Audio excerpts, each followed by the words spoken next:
गांव के सुदूर कोने में बसा हुआ काला घाटी नामक इलाका अपनी भुतही कहानियों के लिए प्रसिद्ध था। कोई नहीं जानता था कि वहां के घने जंगलों में क्या छिपा है, पर जो भी वहां गया आई पमा मारा दिशा नहीं मा वह वापस लौटकर नहीं आया। यह डरावनी जगह गांव वालों के बीच रहस्यमय और खौफनाक कहानियों का केंद्र बनी हुई थी।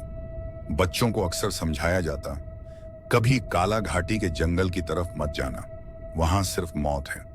लेकिन यह इंसानी फितरत है कि जिस जगह को सबसे ज्यादा डरावना बताया जाए, वहां जाने की जिज्ञासा सबसे अधिक होती है।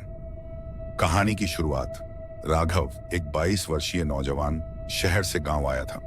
पढ़ाई पूरी करने के बाद वह गांव की हवा में कुछ दिन बिताना चाहता था। उसे गांव के लोग या नानी, उनकी कहानियां और उनकी रहस्यमय मान्यताएं बेहद आकर्षित करती थीं। जब उसने काला घाटी की कहानियों के बारे में सुना तो उसका मन वहां जाने के लिए बेचैन हो उठा। एक रात उसने अपने दोस्तों अर्जुन और मोहन को यह योजना बताई। अर्जुन ने डरते हुए कहा, राघव यह मत कर, वहां कुछ ऐसा है जो इंसानों को निगल जाता है। मोहन ने भी सहमति में सिर हिलाया, लेकिन राघव की जिद के आगे वे झुक गए। काला घाटी का सफर।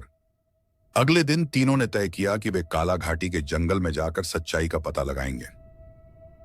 हाथ में टॉर्च और खाने पीने का सामान लेकर वे जंगल की ओर निकल पड़े। जंगल में घुसते ही चारों तरफ अजीब सन्नाटा था। पक्षी तक चुप थे और पेड़ों की फुसफुसाहट जैसे किसी खतरे का इशारा कर रही थी। वे जितना अंदर बढ़ते गए, अंधेरा और घना होता गया। राघव ने अपनी टॉर्च जलाई और आगे बढ़ने का इशारा किया। पहला डरावना संकेत। कुछ दूर चलने के बाद उन्हें एक टूटी फूटी झोपड़ी दिखी। झोपड़ी के दरवाजे पर गहरे लाल रंग से कुछ लिखा हुआ था, लेकिन भाषा अनजानी थी। अर्जुन ने डरते हुए कहा, यह जगह ठीक नहीं लगती, हमें वापस चलना चाहिए। लेकिन राघव ने जवाब दिया, यह सिर्फ किसी पुरानी मान्यता का हिस्सा होगा, डरने की जरूरत नहीं है। वे झोपड़ी के अंदर गए। अंदर की दीवारों पर खून के निशान और डरावने चित्र बने हुए थे। फर्श पर एक पुरानी किताब पड़ी थी। राघव ने उसे उठाया। किताब के पन्ने पलटते ही हवा में अजीब सी गंध फैल गई और झोपड़ी की खिड़कियां अपने आप जोर जोर से खुलने बंद होने लगी। असली डर का आगमन। अचानक एक जोरदार आवाज आई, तुमने यहां आकर बहुत बड़ी गलती की है। यह आवाज किसी इंसान की नहीं थी। अर्जुन और मोहन डर के मारे कांपने लगे। राघव ने हिम्मत करके पूछा, कौन है? अंधेरे में से एक परछाई उभरी। यह एक लंबा भयानक आकृति वाला जीव था। उसकी आंखें लाल और चमकदार थीं। उसने गुस्से में कहा, यह मेरी जगह है। यहां आकर तुमने मेरी शांति भंग की है। अब तुम में से कोई यहां से जिंदा नहीं जाएगा। तीनों ने भागने की कोशिश की, लेकिन झोपड़ी का दरवाजा अपने आप बंद हो गया। परछाई ने जोर से चिल्लाते हुए दीवारों पर अपनी छवि छोड़ दी। अर्जुन डर के मारे बेहोश हो गया। मोहन ने किसी तरह दरवाजे को तोड़ने की कोशिश की, लेकिन उसकी हर कोशिश नाकाम रही। मौत का खेल। वह आकृति धीरे धीरे उनके करीब आने लगी।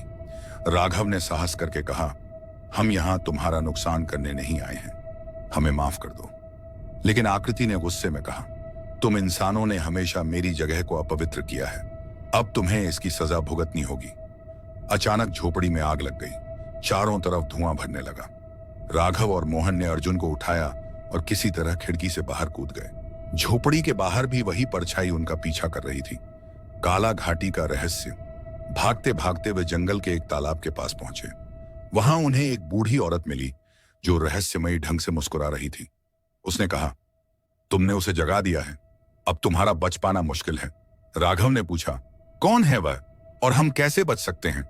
बूढ़ी औरत ने बताया कि वह आकृति इस जंगल का रखवाला है। यहां जो भी आता है वह उसकी आत्मा को अपने साथ ले जाता है।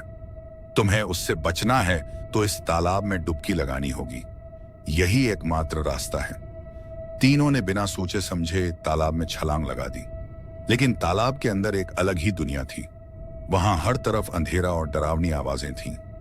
अचानक अर्जुन गायब हो गया। राघव और मोहन ने उसे ढूंढने की कोशिश की, लेकिन वह कहीं नहीं मिला। अंत का भय किसी तरह राघव और मोहन तालाब से बाहर निकले, लेकिन तालाब के बाहर उनकी जिंदगी पूरी तरह बदल चुकी थी। गांव लौटने पर उन्होंने देखा कि वहां कोई उन्हें पहचान नहीं पा रहा था। बूढ़ी औरत ने उन्हें बताया, तुम अब जीवित तो हो, लेकिन इस दुनिया का हिस्सा नहीं हो।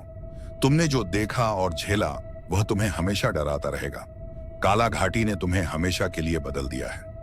निष्कर्ष, राघव और मोहन ने काला घाटी की कहानियों को सिर्फ एक मिथक समझा था, लेकिन अब वे जानते थे कि वहां का डर असली था।